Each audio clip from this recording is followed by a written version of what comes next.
भक्तों, राम राम, राधे श्याम। भक्ति भावित रेणु चैनल में भक्तों मैं आपका स्वागत करती हूँ। अब हमने पिछली वीडियो में बताया था कि हम सती की शादी कर चुके हैं। सती की शादी करने के बाद सती जी घर पर आ गई हैं। तो सती जी जब भगवान शंकर को देखती हैं कि वो समाधि में लीन है, तो वो पूछती हैं कि आप किसकी समाधि में लीन हो। तो भगवान शंकर बताते हैं कि मैं राम जी की समाधि में लीन हो जाता हूँ। तो इसी बात को सोचकर सती जी सीता का रूप रखकर राम जी के सामने चली गई। जब राम जी ने देखा कि ये सीता का रूप रखकर सती जी आई हैं, तो उन्होंने पूछा भोले बाबा कहाँ हैं। तब उन्होंने कुछ उत्तर नहीं दिया और निराश होकर सती जी चली आई।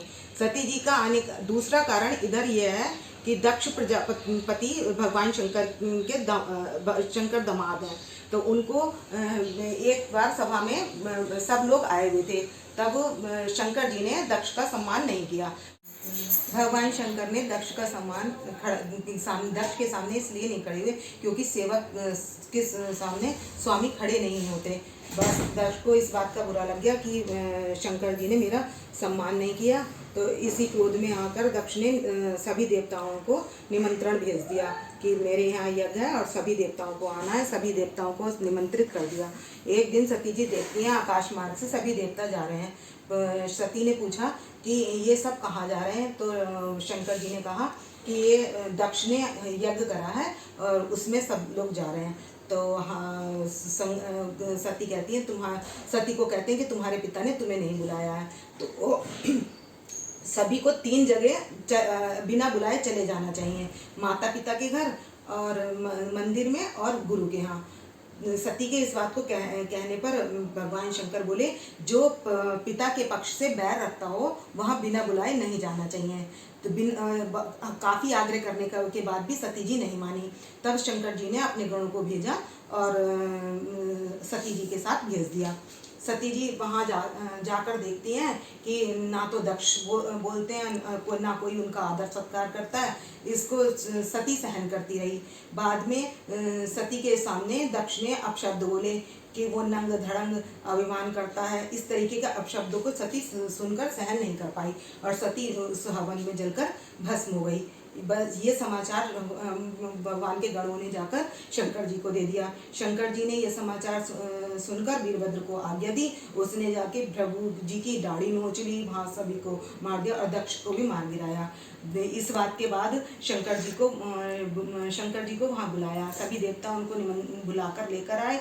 तब जब शंकर जी आए तो कि अब दक्ष को भी जिंदा कर दे। ब्रह्मा जी ने कहा दक्ष को भी जिंदा कर देना चाहिए। दक्ष के जिंदा करने के लिए भगवान ने बकरे का मुंह दक्ष के मुंह पर लगा दिया और वो दक्ष जी जिंदा हो गए और बम बम बम करके भगवान की स्तुति करने लगे। इसीलिए भगवान को बम बम शब्द भी बहुत प्रिय है। जो भगवान की बम बम करके स्तुति करता है, भगवान उससे बहुत प्रसन्न होते हैं।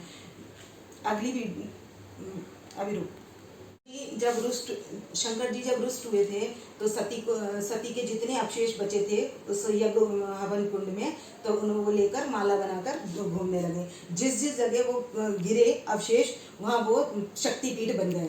तो इनके 63 शक्तिपीठ हैं, जो 3 भारत में है, 3 बाहर हैं और 60 भारत में है।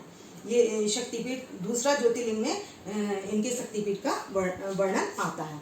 अब दूसरे ज्योतिर्लिंग का नाम पहला ज्योतिर्लिंग, अब यहाँ पर कथा पहले ज्योतिर्लिंग की समाप्त हो गई। अब दूसरे ज्योतिर्लिंग है मल्लिकार्जुन ज्योतिर्लिंग।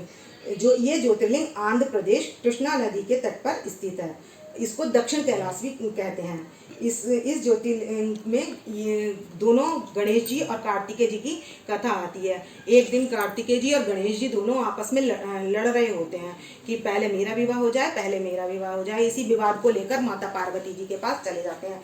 इस बात को सुनकर भगवान शंकर और माता पार्वती जी गणेश जी से और कार्तिकेय जी से कहती हैं जो पहले पृथ्वी की प्रदक्षिणा कर आएगा उसी के साथ हम शादी कर देंगे। तो अपना वाहन लेकर कार्तिकेय जी तो उड़ गए और गणेश जी का वाहन इस शरीर भारी था और भारी शरीर होने के कारण चूहे पर बैठकर इतनी जल्दी तो परिक्रमा नहीं हो सकती। ये गणेश जी ने जब इस बात को सोचा तो उन्होंने ये विचार किया कि क्यों ना माता पिता और भगवान शंकर जी की 7 बार प्रदक्षिणा कर ली जाए, जिससे पृथ्वी की परिक्रमा हो जाएगी। ऐसा विचार कर उन्होंने माता पिता के 7 परिक्रमा की और कहने लगे मैंने तो पृथ्वी की परिक्रमा पूरी कर ली, अब मेरी शादी कर दो। तो इस बात पर भगवान शंकर ने और पार्वती जी ने उनकी शादी कर दी। इस बात का समाचार नारद जी ने कार्तिकेय भगवान जी को दे दिया। कार्तिकेय भगवान जी ने से जब ये सुना तो प्रदक्षिणा पूरी करके घर पर आ ही रहे थे। कार्तिकेय जी जब घर पर आए तो ये सब दृश्य देखकर तब तक गणेश जी के 2 पुत्र भी हो चुके थे। एक का नाम शुभ था और एक का नाम लाभ था। इस बात को देखकर कार्तिकेय जी को बहुत गुस्सा आया और वो वहां से जाकर कौंच पर्वत पर तपस्या करने लगे। कौंच पर्वत पर पहुंचकर जब तपस्या करते हुए कुछ दिन बीत गए, पार्वती जी का मन नहीं माना तो पार्वती जी और शंकर भगवान जी दोनों वहां जाकर ज्योतिर्लिंग कौंच पर्वत पर जाकर ज्योतिर्लिंग में स्थित हो गए। तो ये कौंच पर्वत पर स्थित हो गए।